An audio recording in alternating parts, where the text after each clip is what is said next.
She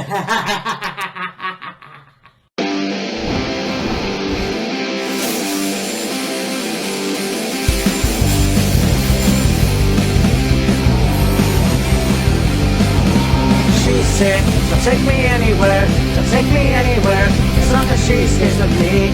She said, she'll take me anywhere, she'll take me anywhere, as long as I stay clean. Yes, yes, Molly's lips. Yes, yes, Molly's lips. Yes, yes, Molly's lips. Yes, yes, Molly's lips.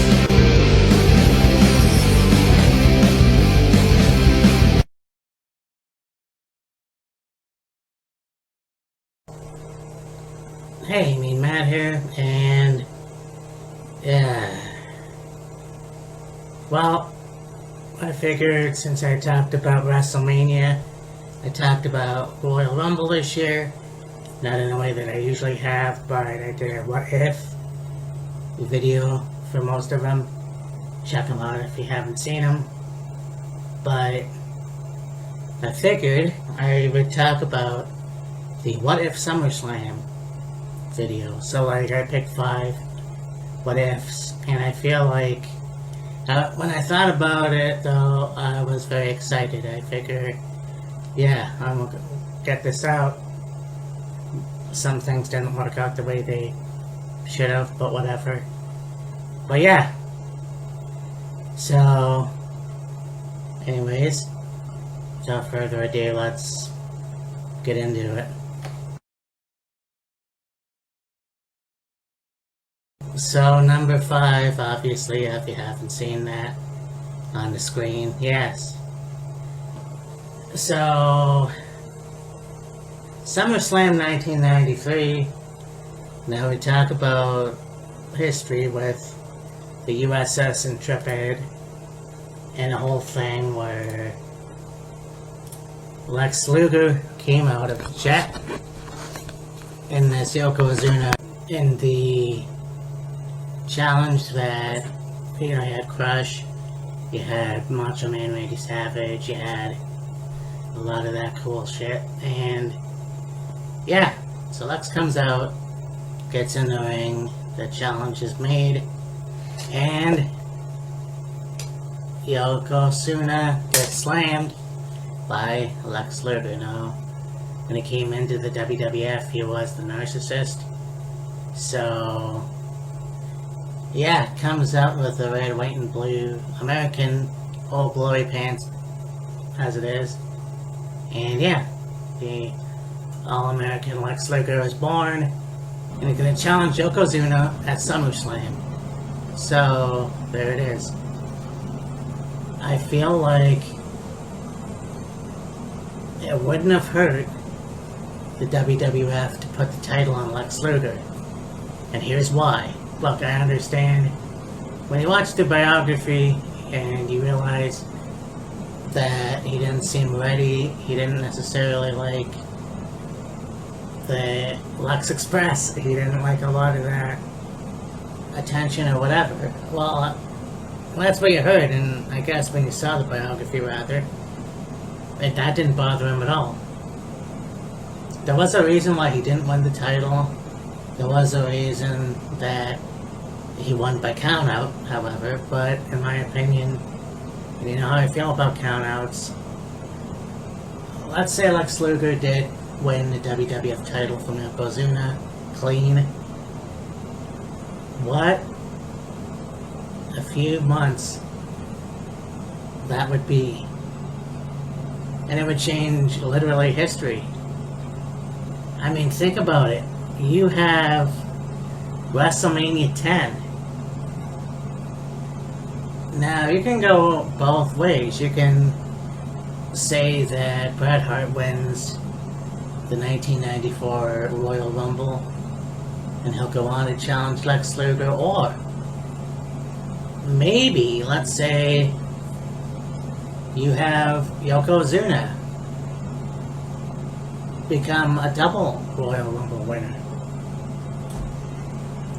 Now, that does kind of cut into what I'm going to get into in a little while, but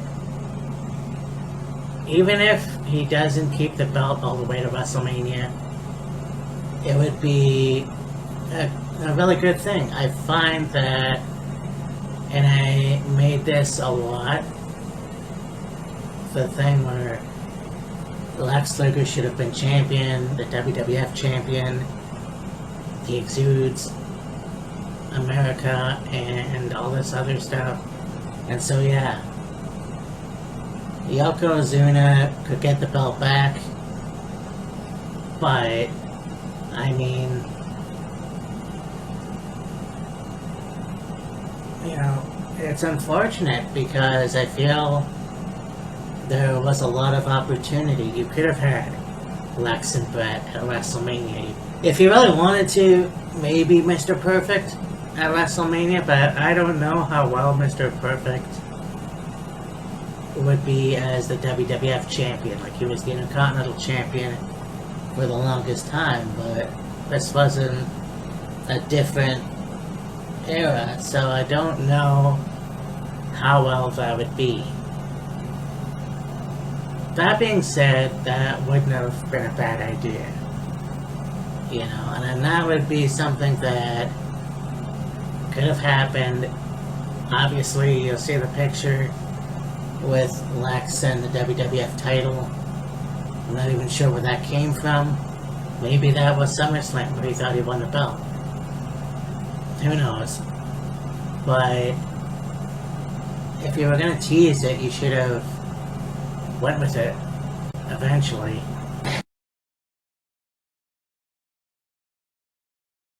Next, let's talk about one of my favorite SummerSlams, and the first SummerSlam that I saw as a kid. Not live, but SummerSlam 1992. And there was the WWF title. It was the first main event. I don't even think it was the main event, because we all know it was Bulldog and Hitman, but this match happened, and you know that Ric Flair was coming down.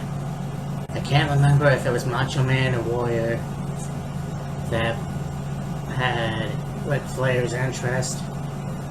Ric Flair wanted to turn. I think it was Warrior. Warrior ended up fighting him off. And so here's the thing, because okay, so I look at it both ways, and I can see when you're staring at a picture that I posted. Warrior turns on Savage. Warrior turns on Savage, wins the WWF title, aligns himself with Ric Flair and Mr. Perfect, even Bobby Heenan. I mean, we all know the history with Ultimate Warrior and Bobby Heenan. So, I mean, that would be interesting to see what Warrior could do as the WWF champion. Again, two-time WWF champion, but he's working heel. And just think, instead of Savage versus Ric Flair, which by the way was awesome, you have Ultimate Warrior versus Randy Savage at WrestleMania 8, a rematch from WrestleMania 7.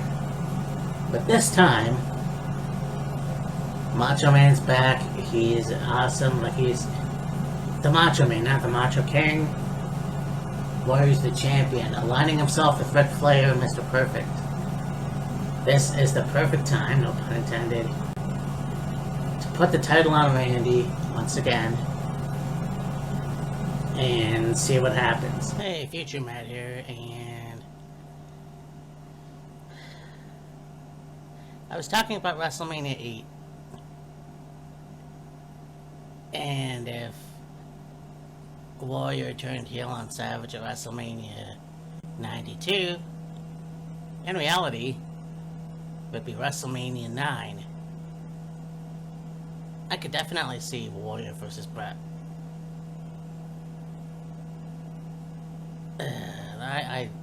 You could still potentially have the match with Ric Flair and Randy Savage. And Ric Flair can win the title from Randy. I mean, we all know that Razor Ramon debuted and helped Randy lose, and Ric Flair got the WWF title for the second time. But yeah, it would be interesting to me, and I've always fantasized a similar thing when I was a teenager, thinking that what if the Ultimate Warrior and Randy Savage had a match where Ultimate Warrior was heel and then Savage can get the title. I mean, that would be interesting. I don't know how well that would work though, because I do know that after SummerSlam 92, Jim Hellwig was fired. So I guess that wouldn't work. But I mean, there was a thing where it was documented that Ultimate Warrior was gonna have a feud with the WWF champion Bret Hart in '93, I think. If Warrior was still in WWF, that would have been pretty awesome as well. Actually, that would be very cool. Two different styles. Again, don't know how well that would work because Ultimate Warrior was just that out there, but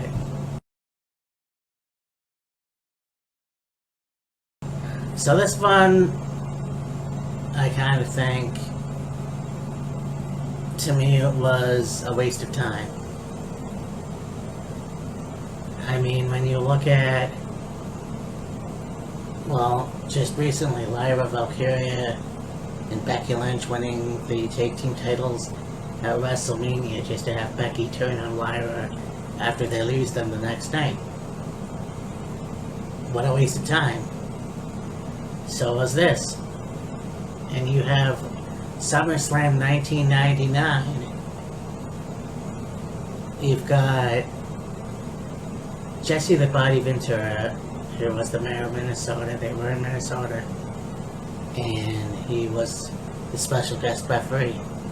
So it was Stone Cold Steve Austin versus Triple H versus Mankind. And this was Steve Austin as the WWF champion. Now, we already had Mick Foley as the champion a few months prior to that. And he did win. I will say this, he did win. So maybe this is cheating a little bit, but what I'm getting at is the next night, Monday Night Raw, Triple H just came out anyways, challenged him for the belt, and won it that night. His first WWF title one. So I'm thinking, alright, let's say it was just Stone Cold Steve Austin and Mankind.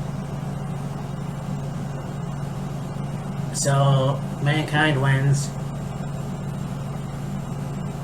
Triple H goes, I want a shot at the belt. I can't remember the next pay-per-view after that SummerSlam. So, yeah, I feel like Mankind could win, and then at the next pay-per-view, you could have Triple H go over, win the belt for the first time. Because I felt like Mankind, even though he was the WWF champion, let's see him with a longer one. Because he wins the belt in December of '98 and loses a month later. So it was, I mean, this was pre-taped, so it was probably a month later. Actually, wait a minute. Yeah, he won the belt in December. That was the one that was recorded. This showed up in January of '99, so he didn't have the WWF title for very long. But yeah, so have Mick Foley win again. Have him carry the WWF title, then eventually Triple H will get it. But it is what it is. I had to think about that for a second. But yeah, Mankind and Stone Cold Steve Austin had a one-on-one match at SummerSlam 99. So, I mean, there it is. Number 2, I'm sure everybody will agree.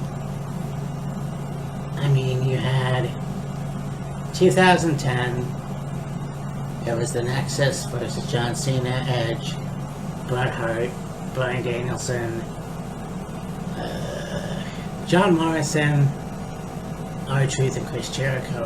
And I mean, I'm sure this was a good match, but you all know how this goes. John Cena's team wins, and they call this the burial of the Nexus.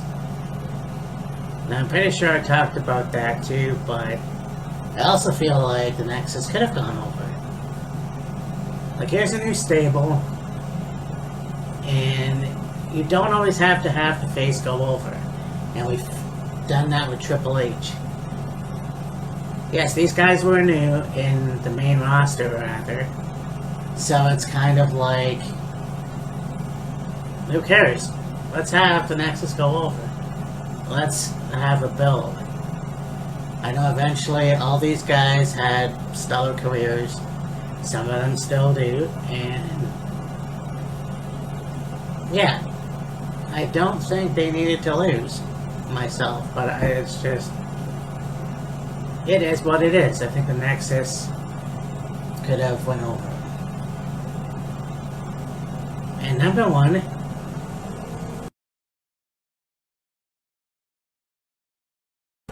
and I also talked about this before, because like Lex Luger in '93 winning the WWF title from Yokozuna instead of a count out, you could have had steel cage match, brother versus brother, Owen versus Bret Hart. Yeah, and it was a fun match. It really was. But again, when you think about it, Owen Hart could have had the WWF title, at least for a few months. And think about it too. Talk about Lex Luger main eventing WrestleMania. Here's this. You've got a guy like Owen Hart and Bret, and they had their match at WrestleMania 10, and it was stellar. It was awesome. So here's this too, because I just thought of this. I actually thought of it earlier in the day. If you really wanted to, you could have had Lex Luger versus Mr. Perfect. You could have had the WWF title on the line, brother versus brother, Owen and Bret. Would it have worked? I'm not sure, but think about Owen Hart carrying the strap for a few months. You could have Bret win the Royal Rumble. And this feud continues. And it somehow gets to the point where, and you know what, real brothers argue and they fight, this could get ugly. And WrestleMania 10, main event, Bret Hart versus Owen Hart for the WWF title, and Bret Hart wins the belt. Owen and Bret have a stare down. Bret extends his hand. Owen will shake it, pull Bret in for a hug. And it'll be kind of like a WrestleMania 20 moment with Eddie and Benoit. But this is kind of something that I feel could have happened. I don't know, maybe I'm wrong. Maybe I'm wrong on all of these. But this was a bit to set up, and if I feel like it, I'll make a separate video. But anyways, and this was, I feel like I did a good job this year. Actually, no, Survivor Series is coming up. Fuck. Anyways, I'll do a video for that, but anyways, talk to you later.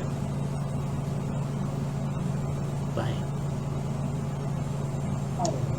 So you know that them cutting WCW was a long time coming. Not